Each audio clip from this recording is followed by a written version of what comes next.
Cleveland. 5 inches and steady. Elsewhere across the region.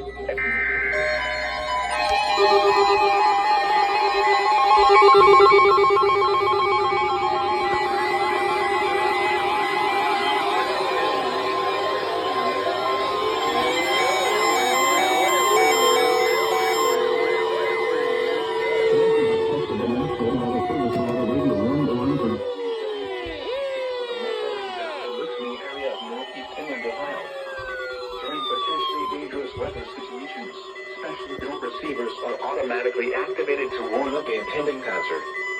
Tests of these receivers are normally conducted by the National Weather Service every Wednesday between 11 p.m. and noon. When there is a threat of or existing severe weather in the area, the test will be postponed until the following day. This ends the test of the National Weather Service weather radio warning alarm.